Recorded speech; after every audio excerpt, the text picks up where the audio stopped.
Shalom, salam sejahtera. Departemen Bakti Wanita Advent Uni Indonesia Kawasan Barat mempersembahkan Renungan Harian Wanita Kristen 2023 disusun oleh Ibu Ria Sinoraya. Minggu 14 Mei dengan judul Kasih Karunia Allah. Firman Tuhan di dalam Efesus 2 ayat 8, sebab karena kasih karunia kamu diselamatkan oleh iman. Itu bukan hasil usahamu, tetapi pemberian Allah.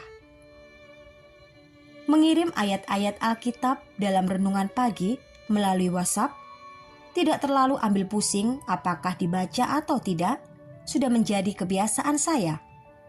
Setiap unggahan bagi saya bagaikan sebuah kesaksian yang hidup. Dan saya percaya pesan itu akan membekas bagi seseorang yang sedang memiliki pergumulan. Dengan doa saat mengirim tiap-tiap unggahan, saya percaya benih firman Allah akan tumbuh di hati yang haus akan Tuhan. Dan benih itu pun akhirnya berbuah. Seorang sahabat SMP yang sudah kehilangan kaki diamputasi oleh sebab diabetes. Setiap hari selama 3 tahun menerima unggahan renungan pagi dari saya tanpa jeda 1 hari pun. Dengan diiringi doa agar Roh Kudus bekerja di dalam hatinya, saya mendapat kejutan yang luar biasa. 3 tahun kemudian, di suatu pagi, beliau mengirim pesan kepada saya yang mengatakan bahwa beliau sudah menerima baptisan kudus di Gereja Masehi Advent hari ke-7 di kota Semarang. Kuasa Roh Kudus itu sungguh amat dahsyat, di mana kita sama sekali tidak tahu caranya bagaimana, namun sanggup membuat seseorang menerima Yesus.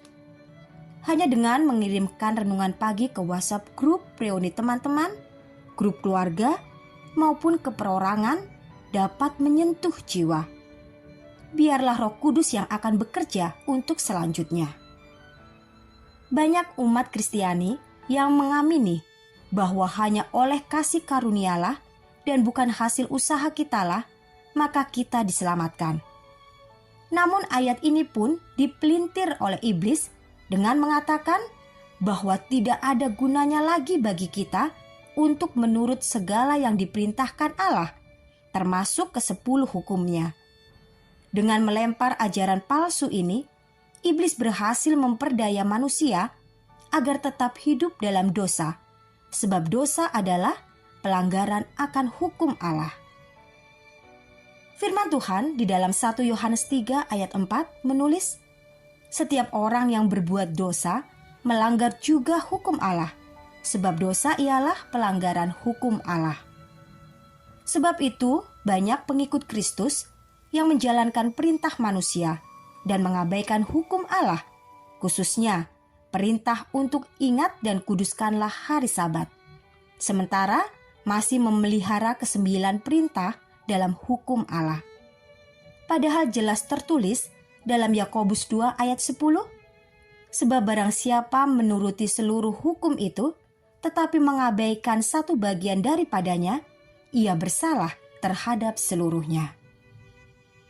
Jika kita percaya akan kasih karunia Allah yang menyelamatkan, maka kita dibenarkan oleh iman. Roma 5 ayat 1. Kita akan merasa berhutang dan mau mengasihi Yesus.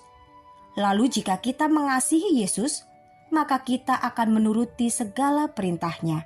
Yohanes 14 ayat 15, bukan tebang pilih. Iman tanpa perbuatan pada hakikatnya adalah mati. Yakobus 2 ayat 26. Dan karena Allah akan membawa setiap perbuatan ke pengadilan yang berlaku atas segala sesuatu yang tersembunyi, entah itu baik, entah itu jahat. Pengkhotbah 12 ayat 14. Hari ini, jangan lagi keraskan hati Anda. Jika Anda masih menuruti perintah manusia, segera tinggalkan. Sebab keselamatan hanya ada dalam Kristus, bukan manusia. Dan jika Anda telah menerima iman Kristus, maka tugas Anda lah untuk membagikannya kepada teman, keluarga, sahabat, tetangga, dan siapa saja yang Anda temui, sama seperti kesaksian hari ini, di mana ibu ini akhirnya menerima kabar bahwa temannya telah menerima Yesus dan kebenarannya. Haleluya! Kiranya Tuhan memberkati kita semua sepanjang hari ini.